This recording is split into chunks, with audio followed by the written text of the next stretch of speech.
3rd District, North Carolina. That's the coast, Outer Banks, all the way up, plus some of the inland areas. Walter Jones, Congressman, great to have you. John, thank you. It's always a pleasure, and I will actually be speaking to the Rotary Club in Elizabeth City today at 1 o'clock. Looking forward to that. I love Elizabeth City. One of the best-kept secrets in North Carolina. We go there to play baseball sometimes at the college there. My son plays. It's about an hour drive from Chesapeake, and a wonderful town. Well, it's one of those parts of America, that many of them, but I'm always grateful to have a chance to appear before a civic club that does good work for the community and share my views. All right. Well, we look forward to that, and great to have you in the great Elizabeth City, North Carolina.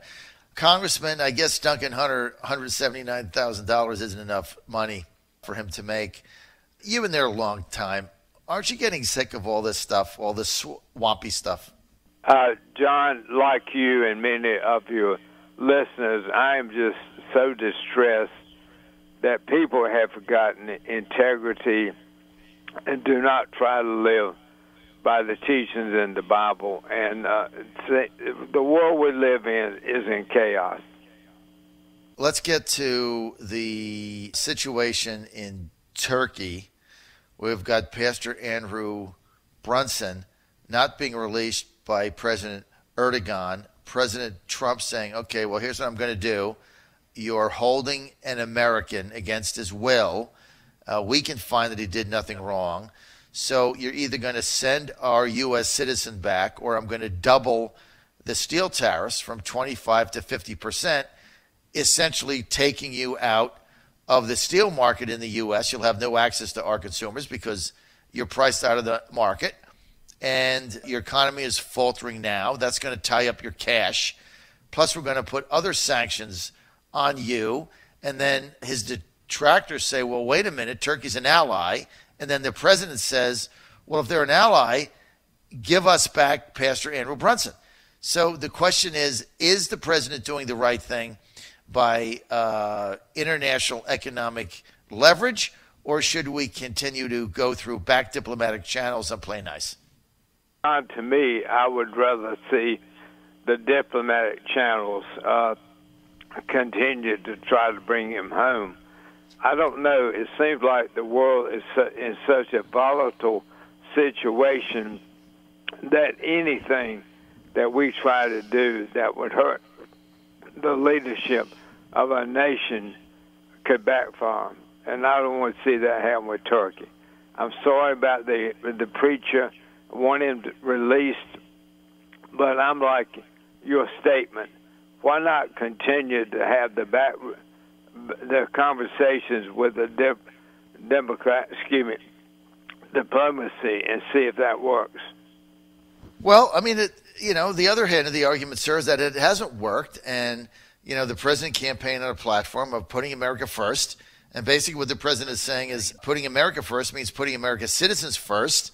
And you're holding Pastor Andrew Brunson as a political prisoner. You have no charges on him. And if you're really concerned about your economy or whatever the hell you're talking about, put him on an airplane. I mean, that seems pretty simple to me, sir. We'll build relationships with Turkey, and here we are again, left out in the cold. Well, I don't know. I think that we did not have a successful foreign policy under Trump. I'm not going to be too critical, but when I see what happened to our friends at the G7, I believe it is, that in itself was a failure. What would you like to see Trump do differently right now on the international scene? He pulled out of the climate accords. He's got the sanctions going with Iran. He pulled out of that deal. What would you like to see right now the president do differently, Congressman, in his approach to foreign policy? Well, John, I'm like Ron Paul. I just think that at some point in time, you need to take care of your own country and certainly try to build relationships. You don't have to give away the store, but you can at least have a conversation or diplomacy and try to even work harder to make friendships around the world and with certain countries who have a better end, so to speak, to the countries.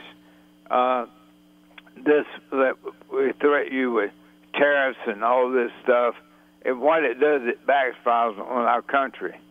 And I think we're in a very, very different situation. What about the fact that the Chinese have been dumping products in the U.S. market that they subsidize in order to put U.S. companies under so they can control futuristic markets like LED lighting and chips and things that they do? Chinese subsidize it. There's no tariff on them. It's cost us jobs. Look, the Chinese have cost jobs in your district by companies shutting down. I mean, don't you think the president has the right policy in fighting back and standing up for the American worker, even in the 3rd District in North Carolina? It's working very well, but if it does work, I'll be the first to say the president was right and I was wrong. But I just think that this policy is not working to the benefit of the American people. You would rather see an elimination of the president's tariffs and go back to the way it was? Well, I'm kind of like Ron Paul. I'm somewhat of a person that wants to take care of America first. And I know you're talking about international trade, but again, if these tariffs work for the good of the American people, then I will applaud the president. If they don't work for the good of the American people, I will speak out. All right. I know you're heading to an event. Final question here. I want to get to the Syrian situation. The president now questioning, as you know, what exactly we're doing there. He's asked his senior staff for a detailed plan on it. But there's a lot of concern with the neocons about if we pull out, that we're going to give free rein to the Russians. You're not going to topple Assad. I don't see Assad going anywhere. What is the problem if we just get out of Syria and focus on, Syrian refugees resettling back in Syria? What is the problem with us just getting the hell out of there? John, that is your position, is my position, and Ron Paul's position. Why in the world, again, here we go, policing the world? Mm-hmm. We can't even police the streets in America. Mm-hmm. Why are we worried about streets in foreign countries? I guess I'm becoming more of an isolationist. Let me just ask you one other thing. The carnage that's going on in Chicago, do you see any potential here where the federal government should get involved in that?